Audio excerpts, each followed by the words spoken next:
tak bayar pajak hananya hanaji nyan bainahu wa bainallah menyetekedi lagi tayo talawan aturan nanggro nyan kali begot bumu Allah Ta'ala nanggro Allah Ta'ala tapi tempat masing-masing nah hukum yang kalian kepegot dalam dunianya batasan dan yang berlaku tunggu.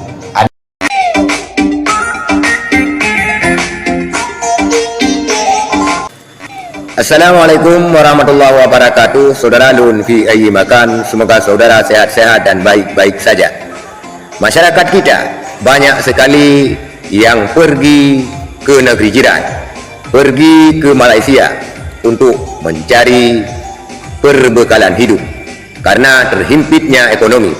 Banyak sekali generasi-generasi muda, bahkan yang tidak muda juga pergi untuk mencari pekerjaan umumnya di Malaysia. Dan di antara pekerja-pekerja tersebut banyak yang memasuki melalui belakang, artinya tidak dengan cara yang resmi, tidak dengan cara membayar pajak dan tidak menggunakan paspor. Bagaimanakah hasil yang kita pendapatkan? Apakah halal atau haram? Kita lihat sebuah ceramah daripada Abia Jinib sebagai jawabannya. Inilah Abia Jinib. Assalamualaikum Abia, Waalaikumsalam. Tajak Umalaya secara hari Abia. Tajak likut watenan rezeki Malaya pengen nah halir lah tanya mana tajung jiwa.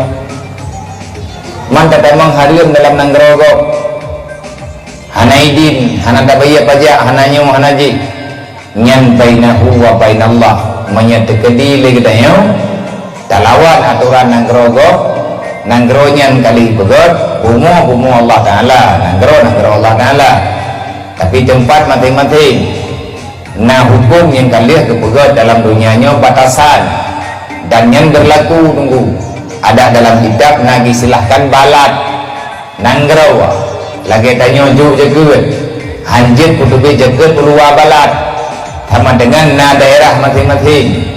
Tak benda kita nyo tajak unang gerogok dengan cara hana utui. Artinya kan tajak lagi aturan yang na dalam nanggeronya. Lewat ke truk tu. Tapi tak kepeng ini nanggeronya.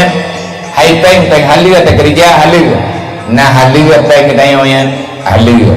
Man dengan nanggerogok pakibat yang tanyo tak tinggal lang nanggerogok hana idin nyan tanyo dosa. Masalah tanya kerja halir yang pengen tanya halir mau lo kiamat bagi dia baru dalam teruk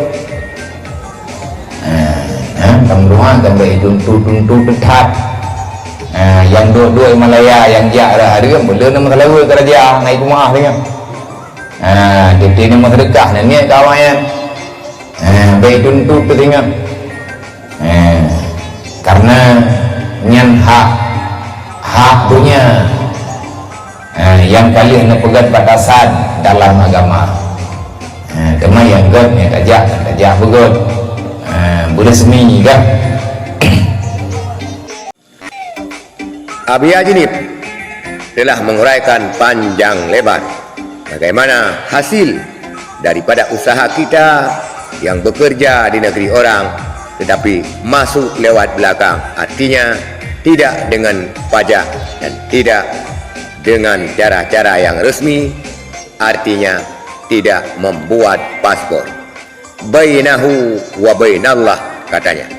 Itulah sekalian hasil yang kita perdapatkan menurut Abia Jinib halal dan cara-cara kita yang tidak dibenarkan dalam agama.